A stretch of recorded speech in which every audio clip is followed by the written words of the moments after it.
Hello, smart student. How are you? We hope that we are all fine.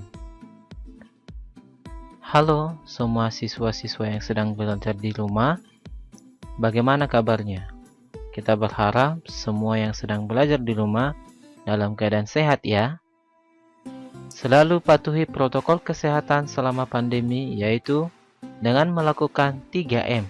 Yang pertama, menggunakan masker, menjaga jarak, mencuci tangan, dan tetap jaga kesehatan dengan rajin berolahraga dan juga menjaga pola makan.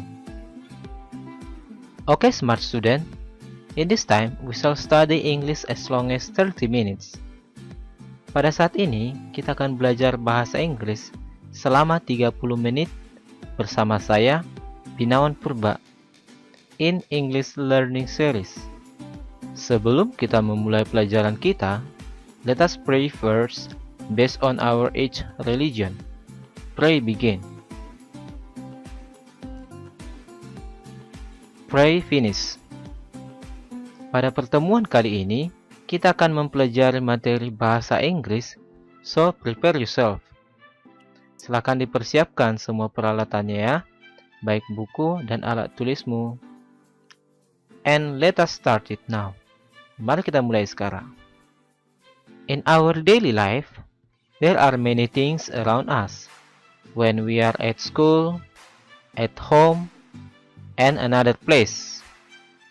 Sometimes, we must to ask or give information about things around us if others ask, and also sometimes we must ask others too. Di dalam kehidupan kita, ada banyak benda di sekitar kita. Ketika kita berada di sekolah, di rumah, dan juga di tempat-tempat lain.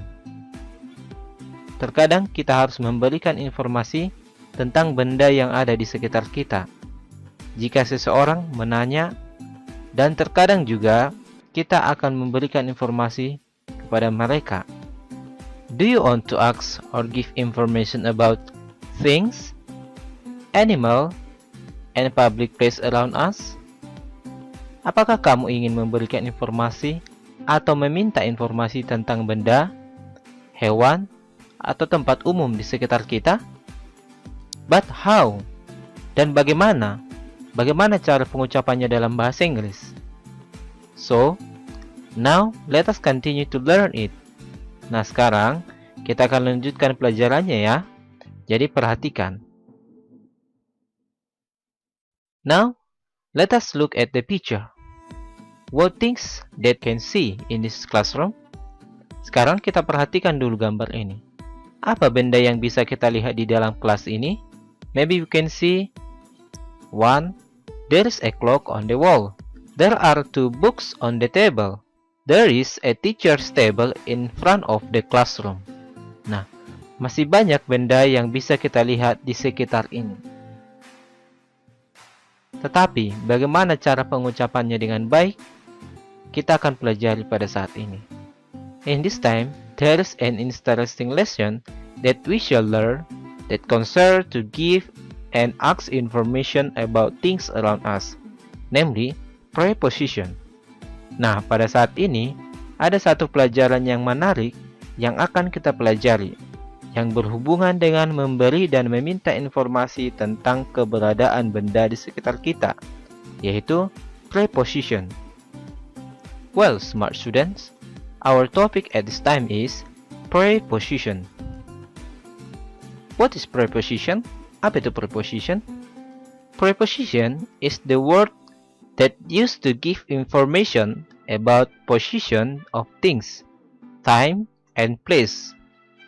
Preposition adalah kata yang digunakan untuk menerangkan atau memberikan informasi tentang keberadaan benda, waktu, dan tempat. There are 3 kinds of preposition that we shall learn in this time. Ada 3 jenis preposition. The first is preposition of time. Yang pertama adalah preposisi waktu.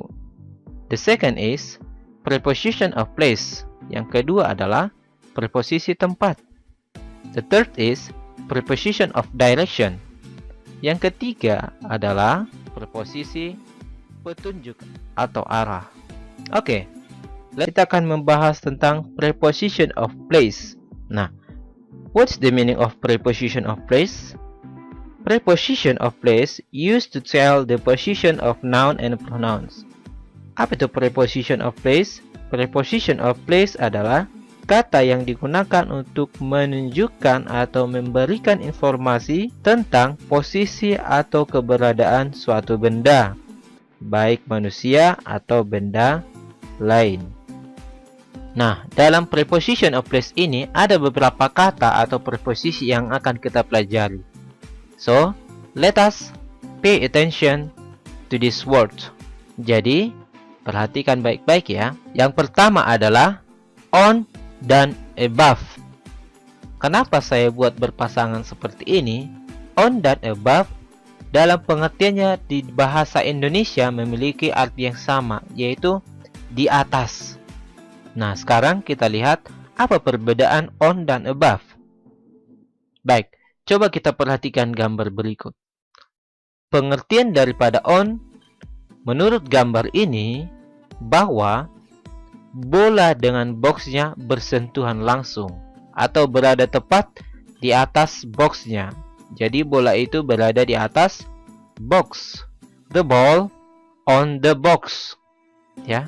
Sedangkan above, the ball above the box. Artinya dia tetap berada di atas kotak itu tetapi tidak bersentuhan langsung, atau ada jarak antara box dengan ballnya. Paham ya?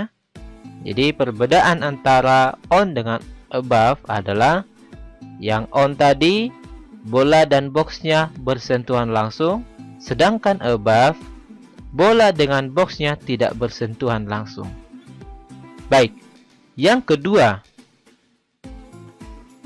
preposisi yang kita gunakan selanjutnya adalah under and below. Sama halnya seperti yang tadi dengan on dan above. Under ini dan below juga mempunyai pengertian yang sama dalam bahasa Indonesia, yaitu di bawah. Tetapi apa perbedaannya?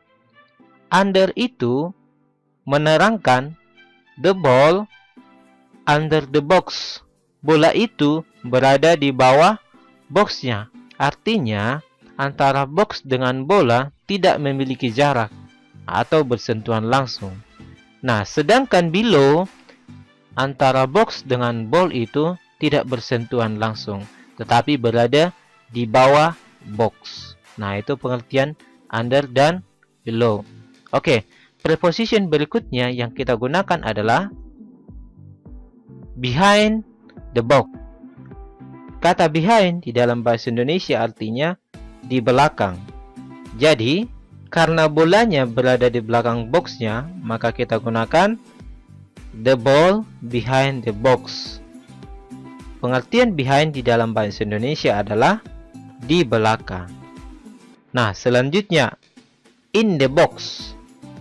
In ini artinya dalam bahasa Indonesia adalah di dalam. Nah, coba kita perhatikan bolanya berada di mana? Di dalam box itu. Jadi, kalau kita mau menunjukkan satu benda berada di dalam benda lain, contohnya the ball in the box, ya, atau bola itu berada tepat di dalam boxnya. Selanjutnya, in front of the box. In front of the box artinya di depan kotak. Nah, kita lihat di gambar ini, bola itu berada tepat di depan kotaknya. Paham ya sampai sini? Dan yang selanjutnya kita gunakan preposition of beside.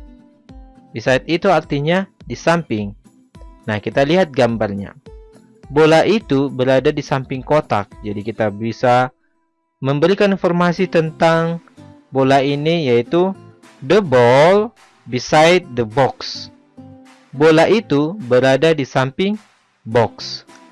Baik, sampai di sini pembahasan kita tentang preposition of place.